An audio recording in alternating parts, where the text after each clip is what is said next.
ఆంధ్రప్రదేశ్ ప్రభుత్వం ఎన్టీఆర్ భరోసా సామాజిక భద్రతా పింఛన్ల కింద వృద్ధులు, దివ్యాంగులకు పింఛన్లు అందిస్తోన్న సంగతి తెలిసిందే.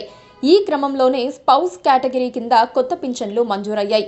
ఎన్టీఆర్ భరోసా పింఛన్ల పథకం కింద ఈ ఏడాది మే నెల నుంచి స్పౌస్ కేటగిరీ పింఛన్లు జారీ చేయాలని ఏపీ ప్రభుత్వం నిర్ణయం తీసుకుంది. అందులో భాగంగా స్పౌస్ కేటగిరీ కింద 71,380 మందికి కొత్తగా పింఛన్లు అందించనున్నారు. ఈ మేరకు గ్రామీణ పేదరిక నిర్మూలన సంస్థ ఆదేశాలు జారీ చేసింది. 71,380 మందికి నెలకు 4,000 చొప్పున పింఛన్లు ఇవ్వాలంటూ గ్రామీణ పేదరిక నిర్మూలన సంస్థ సీఈఓ ఆదేశాలు జారీ చేశారు.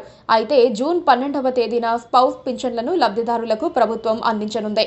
ఎన్టీఆర్ భరోసా సామాజిక భద్రతా పింఛన్ల పథకం కింద వృద్ధులకు, దివ్యాంగులకు పింఛన్లు అందిస్తున్నారు. అయితే పింఛన్ తీసుకుంటోన్న భర్త చనిపోతే అతని భార్యకు పింఛన్ ఇవ్వాలని 2024 నవంబర్ నెలలో ఏపీ ప్రభుత్వం నిర్ణయించింది. అప్పటి నుంచి స్పౌస్ కేటగిరీ కింద పింఛన్లు అందిస్తూ వస్తున్నారు.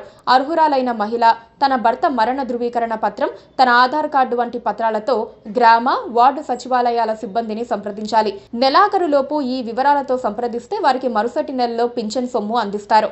భర్త చనిపోయి పెద్ద దిక్కు కోల్పోయిన మహిళలు పింఛన్ల కోసం నెలల పాటు ఎదురు చూడాల్సిన అవసరం లేకుండా ఏ నెల కా నెల పింఛన్లు మంజూరు చేయాలనే ఉద్దేశంతో ఈ స్పౌస్ కేటగిరీ పింఛన్ల విధానం తీసుకొచ్చారు.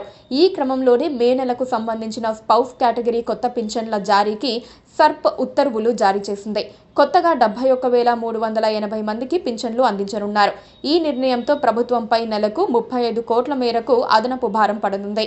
జూన్ 12వ తేదీతో ఏపీలో ఎన్డీఏ కూటమి సర్కారు పాలనకు ఏడాది పూర్తవుతుంది.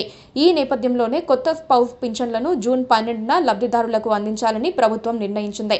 అలాగే ఆగస్టు 15 నుంచి ఏపీలోని మహిళలకు ఆర్టీసీ బస్సుల్లో ఉచిత ప్రయాణం హామీని అమలు చేయనున్నట్లు ముఖ్యమంత్రి నారా చంద్రబాబు నాయుడు ఇటీవల ప్రకటించారు.